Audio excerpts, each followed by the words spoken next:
ಭಾರತ ದೇಶದ ಇತಿಹಾಸದಲ್ಲಿ ಇದು ನಡೆದಂತ ಘಟನೆ ಮೊಟ್ಟ ಮೊದಲನೇ ಘಟನೆ. ಭಾರತ ದೇಶದ ಇತಿಹಾಸದಲ್ಲಿ ಯಾವತ್ತೂ ಕೂಡ ಸುಪ್ರೀಂ ಕೋರ್ಟ್ದ ನ್ಯಾಯಾಧೀಶರ ಮೇಲೆ ಅಂತ ಕಾರ್ಯ ಆಗಿಲ್ಲ.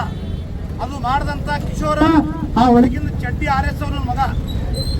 RSS ಅವರು ಮನಸ್ಥಿತಿ ಏನಪ್ಪಾ ಅಂತಂದ್ರ ಡಾಕ್ಟರ್ ಬಾಬಾ ಸಾಹೇಬ್ ಅಂಬೇಡ್ಕರ್ ಅವರು ಬರೆದಂತ ಸಂವಿಧಾನ ಈ ದೇಶದಲ್ಲಿ ನಡಿಬಾರ್ದಂತೇಳಿ 1959ದಲ್ಲಿ ಅವರು ಸಂವಿಧಾನ ಸುಟ್ಟುವಂತ ಕಾರ್ಯಕ್ರಮ ಯಾರು ಮಾಡಿದ್ರ ಆ ಚಡ್ಡಿ ನಾಲಾಯಕರು RSS ಅಂತ. ಆ ಮನಸ್ಥಿತಿಯವರು ಇವತ್ತು ಬಂದು ಒಬ್ಬ ದಲಿತ ಅಲ್ಲಿ ನ್ಯಾಯಮೂರ್ತಿ ಆಗಿರ್ತಾರೆ ಅಂತೇಳಿ ಆ ಉದ್ದೇಶಕ್ಕಾಗಿ ಆ ನ್ಯಾಯಮೂರ್ತಿಯವರು ಇತಿಹಾಸ ನೋಡಿದ್ರ ಆ ನ್ಯಾಯಮೂರ್ತಿಯವರು ಯಾವತ್ತೂ ಕೂಡ RSS ವಿರೋಧಿಗಳು. ಅವರು ಕುಟುಂಬದವರಿಗೆ ಒಂದು RSS ಕಾರ್ಯಕ್ರಮದಲ್ಲಿ ಗೆಸ್ಟ್ ಆದಾಗ ಅವರು ಆ ಕಾರ್ಯಕ್ರಮಕ್ಕೆ ಹೋಗಿಲ್ಲ. ಆದ ಕಾರಣ ಅವರಿಗೆ ಒಬ್ಬ ಮನುವಾದಿ ವಕೀಲ, ಆ ವಕೀಲ ನನ್ನ ಮಗನಿನಾಗಿ ಮಾತಾಡಕ್ ಇಷ್ಟಪಡ್ತೀನಿ. ಈ ಡಾಕ್ಟರ್ ಬಾಬಾ ಸಾಹೇಬ್ ಅಂಬೇಡ್ಕರ್ ಈ ದೇಶಕ್ಕೆ ಸಂವಿಧಾನ ಕೊಟ್ಟಿಲ್ಲ ಅಂದ್ರ ನೀ ಕರಿ ಕೋಟ್ ಹಾಕಿ ವಕೀಲ ಆಗ್ಲಕ್ ಸಾಧ್ಯ ಆಗ್ತಿದ್ದಿಲ್ಲ.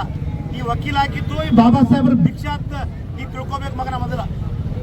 ಈಗ ಅವಾಗ್ಲೂ ಕೂಡ RSS ಅವರು ಈ ದೇಶಕ್ಕೆ ಬಾಬಾ ಸಾಹೇಬ್ ಕೊಟ್ಟಂತ ಸಂವಿಧಾನ ಇರಬಾರ್ದಂತೇಳಿ ಹುನ್ನಾರ ನಡೆಸಿದ್ರು. ಈಗ ಮತ್ತೆ ಈ ಸಂವಿಧಾನವನ್ನು ತೆಗೆದು ಮತ್ತು ಮನುಸ್ಮೃತಿ ಕಾನೂನನ್ನು ತರಗತ್ತ ಈ ಮನುವಾದಿಗಳೇನು ಪ್ರಯತ್ನ ಮಾಡ್ಲಕತ್ತಾರ. ನಮ್ಮ ಬಾಬಾ ಸಾಹೇಬ್ ಸಂವಿಧಾನ ಕೈ ಹಚ್ಚಿದ್ರ ಇನ್ನೊಂದ್ಸಲ ನಾ ಕರ್ಬಲಾನು ಮಾಡ್ಲಾಕ್ ತಯಾರಿದ್ದೀವಿ ಮತ್ತು ಭೀಮಾ ಕೋರೆಗಾಂವ್ ಇನ್ನೊಂದ್ಸಲ ಮಾಡ್ಲಾಕ್ ನಾವು ತಯಾರಿದ್ದೀವಿ ಅಂತೇಳಿ ಎಚ್ಚರಿಕೆಯನ್ನು ಕೊಡ್ಲಾಕ್ ಬಯಸ್ತಾ ಇದ್ದೀನಿ. ಯಾಕಂದ್ರೆ ಈ ದೇಶದಲ್ಲಿ ಹಿಂದೂ, ಮುಸಲ್ಮಾನರು, ಬಡವರು, ಶ್ರೀಮಂತರು, ದಲಿತರು, ಕ್ರಿಶ್ಚಿಯನ್ರು, ಸಿಖ್ರು ಎಲ್ಲರೂ ಸಮಾನವಾಗಿ ಮಾಡಬೇಕಂತೇಳಿ ಈ ದೇಶಕ್ಕೆ ಸಂವಿಧಾನ ಕೊಟ್ಟಂತ ಅತಿ ಇಡೀ ಜಗತ್ತಿನಲ್ಲಿ ಪವಿತ್ರವಾದ ಸಂವಿಧಾನ ಯಾರದ ಇದ್ರ ಅದು ಡಾಕ್ಟರ್ ಬಾಬಾ ಸಾಹೇಬ್ ಅಂಬೇಡ್ಕರ್ ಕೊಟ್ಟಂತ ಸಂವಿಧಾನ ಭಾರತ ದೇಶಕ್ಕಿದೆ. ಈ ದೇಶದಲ್ಲಿ ಮುಸಲ್ಮಾನರದಾರ, ಇಸ್ಲಾಂ ಧರ್ಮದವರದಾರ, ಬೌದ್ಧ ಧರ್ಮದವರದಾರ, ಹಿಂದೂ ಧರ್ಮದವರದಾರ.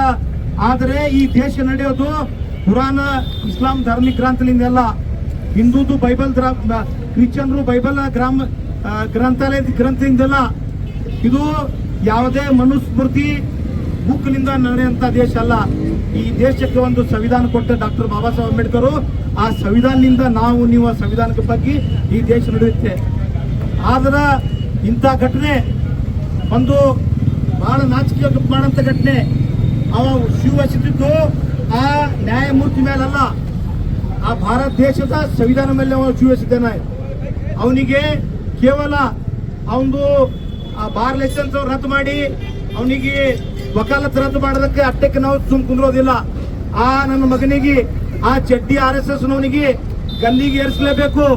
ಒಂದ್ ವೇಳೆ ಗಲ್ಲಿಗೆ ಏರಿಸಲಿಲ್ಲ ಅಂದ್ರ ಅವನ ಬಲ್ಲಿ ಏನಾರ ತಾಕತ್ತಿದ್ರ, ಅವನ ಬಲ್ಲಿ ಏನಾರ ಡಾಕ್ಟರ್ ಬಾಬಾ ಸಾಹೇಬ್ ಅಂಬೇಡ್ಕರ್ ಬಗ್ಗೆ ಅಂತದ್ ಏನಾರ ಇತ್ತಂದ್ರ ಇಲ್ಲಿ ನಾವು ಸೇರಿದಂತ ನಮ್ಮ ಬ್ಲಾಕ್ ಸಮಿತಿಯವರು ನಾವು ಮುಸಲ್ಮಾನರು, ದಲಿತರು, ಹಿಂದೂ ಮಂದಿ ಕೂಡ ಎಲ್ಲಾರು ಭಾವೈಕ್ಯತೆಯಲ್ಲಿ ನಿಂದಿರ್ತೀವಿ.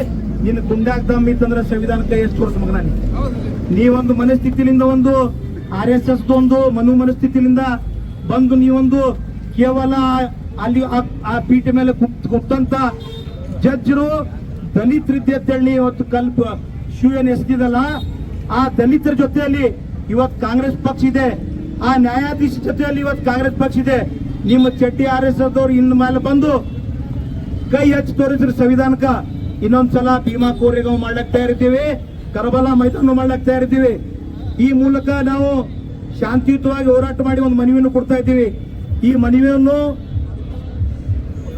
ಉಪ ತಹಶೀಲ್ದಾರನ್ನು ಸ್ವೀಕಾರ ಮಾಡಿ ಬಂದಿದ್ದಾರೆ. ಮುಂದ ಬರೋ ದಿನಮಾನಗಳಲ್ಲಿ ಅವನಿಗೆ ಶಿಕ್ಷೆ ಆಗದೆ ಹೋದಲ್ಲಿ ನಾವು ಉಗ್ರವಾದ ಹೋರಾಟವನ್ನು ಮಾಡ್ತೀವಿ ಅಂತೇಳಿ ಇಡೀ ಭಾರತ ಬಂದ್ ಮಾಡಿ ಉಗ್ರವಾದ ಹೋರಾಟ ಮಾಡ್ತೀವಿ ಎಚ್ಚರಿಕೆ ಕೊಡುತ್ತಾ ನನ್ನ ಮಾತು ಮುಗಿಸ್ತೀನಿ. ಜೈ ಹಿಂದ್, ಜೈ ಕರ್ನಾಟಕ. ಧನ್ಯವಾದಗಳು. ಇಲ್ಲಿವರೆಗೂ ಈ ಹೋರಾಟವನ್ನು ಉದ್ದೇಶಿಸಿ ಮಾತನಾಡಿರ್ತಕ್ಕಂಥ ಬ್ಲಾಕ್ ಕಾಂಗ್ರೆಸ್ ಕಮಿಟಿಯ ಅಧ್ಯಕ್ಷರು ಸಾದಿಕ್ ಕುಂಬಡವರಿಗೆ ಈಗ